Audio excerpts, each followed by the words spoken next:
In the heart of the Midwest, where the cornfields stretch endlessly and the night sky is unpolluted by city lights, there existed a radio station with a strange, almost mythical reputation.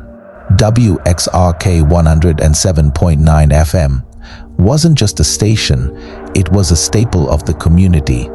A voice that accompanied the lonely, the insomniacs, and the restless souls driving down deserted highways in the dead of night. But it was more than just music and talk. It was a place where the lines between reality and the supernatural blurred, where strange things happened, especially during the graveyard shift. This is the story of the night that WXRK 107.9 FM went silent forever, the night when its beloved DJ, Max Hartley, signed off for the last time. Max Hartley was the voice of the night, a man with a deep, soothing tone that could calm even the most troubled minds. He was in his early 40s, with a rough-hewn charm and a face that didn't quite match his voice. It was a face that had seen too much sun, with deep lines etched from years of smoking and sleepless nights. But to his listeners, Max was more than just a DJ. He was a friend, a confidant, someone who could be trusted to keep them company during the loneliest hours. Max had been with WXRK for over 20 years, starting as a wide-eyed kid fresh out of high school, working his way up from the bottom until he landed the coveted midnight to 6 a.m. slot. It was a job he loved, a job he had dedicated his life to. He loved the anonymity of it, the fact that he was just a voice in the dark, a voice that people could project their hopes and fears onto. But there was something else about Max, something that only a few close friends knew. Max had always been a little different. He had a sensitivity to things most people couldn't see, a connection to the unseen world. He didn't talk about it much, but every now and then when the conversation turned to the supernatural, Max would share a story or two, stories that would leave his friends with chills running down their spines. Yet, despite his gift, or perhaps because of it, Max was a skeptic at heart. He had experienced too much in life to believe in fairy tales, and though he acknowledged the strange and the uncanny, he always tried to rationalize it. But that was all about to change. It was a cold, clear night in October, the kind of night when the stars seemed closer than usual and the air had a bite to it. Max had just finished playing a set of classic rock, The Doors, Pink Floyd, Led Zeppelin, and was about to take some calls. The lines had been quiet for most of the night, which wasn't unusual, but there was something different about the silence tonight. It felt heavier, more oppressive, as if the air itself was waiting for something. Then the phone rang. WXRK 107.9, "You're on the air with Max," he said, his voice steady as always. There was a pause on the other end, a long, uncomfortable silence that made Max glance at the clock. It was 3:03 a.m., the witching hour, as some called it. "Hello?" Max prompted. Finally, a voice crackled through the line, soft and distant, as if it were coming from far away. Max, the voice was female, and though it was faint, there was a familiarity to it, something that tugged at the back of Max's mind. "This is Max. Who am I speaking with?" he asked, leaning closer to the microphone. There was another pause, then, "Do you remember me, Max?" Max frowned. The voice had a strange, ethereal quality to it, as if it was slipping in and out of the signal. But more than that, it was the tone of the voice that unsettled him, a mix of sadness and something else, something darker. "I'm sorry, but you'll have to help me out here," Max replied, trying to keep his voice light. "I have talked to a lot of people over the years." The woman on the other end let out a soft, almost inaudible sigh. "I used to listen to you every night. You kept me company when I was all alone. You were my only friend." Max's heart skipped a beat. There was something in the way she said those words, something that stirred a memory he had buried long ago. "What's your name?" he asked, his voice dropping to a near whisper. "Does it matter?" she replied. "I just wanted to hear your voice one last time." Max's throat tightened. Why one last time? The silence that followed was suffocating. Then, in a voice that was barely above a whisper, she said, "Because I'm not supposed to be here anymore." A cold chill ran down Max's spine. He tried to respond, to say something, anything, but the words caught in his throat. And then the line went dead. Max sat there in stunned silence, the dead air hanging heavy around him. He didn't know what to make of the call. Was it a prank? A dream? But the voice, that voice, it was so familiar. It was as if it had come from another time, another life. As the minutes ticked by, Max found himself unable to shake the feeling that he knew the caller, that he had heard that voice before. But from where? And then it hit him. An old memory, one he had tried to forget. It was from years ago, back when he was just starting out at WXRK.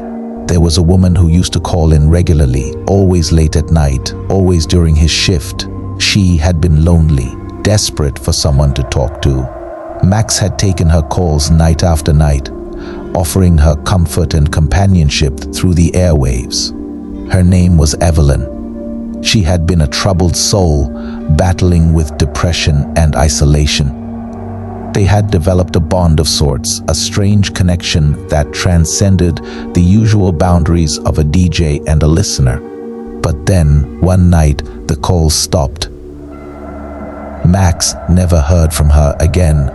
He had tried to find out what happened to her, but all he ever learned was that she had taken her own life. Her apartment had been empty when they found her, except for a note on the table. It was addressed to Max. It simply read, "Thank you for being there. I'm sorry." Max had carried the weight of that note for years, the guilt gnawing at him, wondering if there was something more he could have done, something he could have said to save her. Eventually, he had pushed the memory to the back of his mind, burying it under years of music and midnight calls. But now, after all these years, that voice had returned. Max couldn't shake the feeling that something was terribly wrong. He needed answers. The station was eerily quiet, with only the hum of the equipment keeping him company. He decided to step outside for a smoke, hoping the fresh air would clear his mind.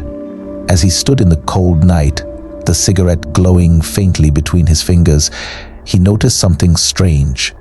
The street outside the station was completely empty, not a single car, not a single sound. It was as if the world had come to a standstill. The silence was unnatural, almost oppressive. Max shook his head, trying to shake off the unease. He finished his cigarette and headed back inside, determined to find out more about the call. He went through the station's records, searching for anything that might explain what had just happened. But there was nothing, no record of the call, no trace of the number, nothing. It was as if the call had never happened. But Max knew better. He knew what he had heard, and he knew that voice. He spent the rest of the night scouring old files, listening to recordings of past broadcasts, trying to find any clue, any connection to Evelyn. But the more he searched, the more elusive the answers became. And then, just before dawn, he found it, a recording from a night nearly 20 years ago, the last time Evelyn had called in. Max listened to it, the sound of her voice sending chills down his spine. But there was something else on the recording, something he hadn't noticed before. A faint, barely audible whisper in the background, as if someone else was on the line. Max rewound the tape and listened again, this time focusing on the whisper. It was garbled, distorted, but there was no mistaking it. It was the same voice that had called him earlier that night. The same voice saying the same words. "I'm not supposed to be here anymore." As the sun began to rise, Max knew he had to make a decision. He had been running from his past for too long, and now it had caught up with him. There was only one thing left to do: face it. That night, Max went on the air as usual, but this time there was a weight in his voice, a heaviness that his listeners could feel. He played the usual set list, but his mind was elsewhere, lost in memories and unanswered questions. Then, just after 3 a.m., the phone rang. Max's heart raced as he picked up the receiver, half expecting it to be her again. WXRK 1709, you're on the air with Max, he said, his voice steady despite the fear gnawing at him. There was a brief silence on the other end, followed by the familiar, haunting voice. Max, it's me. He closed his eyes, trying to steady himself. Evelyn? Yes, she replied, her voice soft, almost a whisper. I needed to talk to you. Max gripped the edge of the console. Why now, after all these years? I couldn't leave without saying goodbye, Evelyn said, her tone laced with a sadness that cut through the airwaves. I've been stuck, Max, lost between worlds. I couldn't find peace. Max's breath caught in his throat. Stuck? What do you mean? I lingered, Evelyn continued, her voice trembling. I stayed here, listening, waiting for you, but I wasn't supposed to. I should have moved on, but I couldn't let go. Not until now. Max felt a cold sweat forming on his forehead. What changed? You did, she said softly. You remembered me. You brought me back, but it's time, Max. It's time for me to go. Max's heart ached with the weight of her words. I'm so sorry, Evelyn. I wish I could have done more. I wish I could have saved you.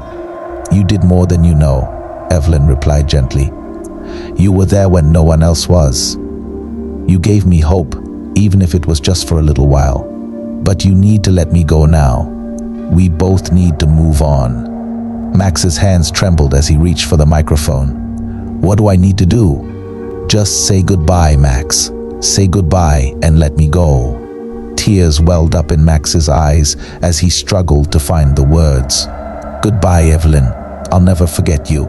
There was a long pause on the other end, and then for the last time, Evelyn spoke. Thank you, Max. Goodbye. The line went dead.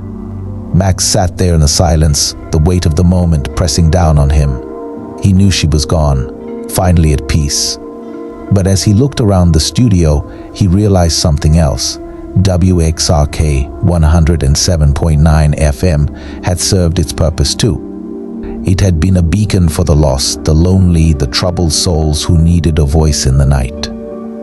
But now, it was time for the station to rest as well. Max leaned into the microphone one last time. This is Max Hartley, signing off. Thank you for letting me be a part of your nights. Take care of each other out there, and remember, no matter how dark the night gets, the dawn always comes. He flipped the switch, cutting off the broadcast. The studio was bathed in silence, the only sound the faint hum of the equipment powering down. Max took one last look around the room that had been his sanctuary for so many years, then stood up and walked out, leaving WXRK 17.9 FM silent forever. As he stepped into the cool dawn air, Max felt a strange sense of peace. The past had finally been laid to rest, and with it, the station that had been his lifeline. He knew that wherever he went next, he would carry the memories with him, but he also knew that it was time to move on just like Evelyn had. And as the first rays of sunlight broke over the horizon, Max Hartley disappeared into the morning mist, leaving the past and the ghost of WXRK 107.9 FM behind.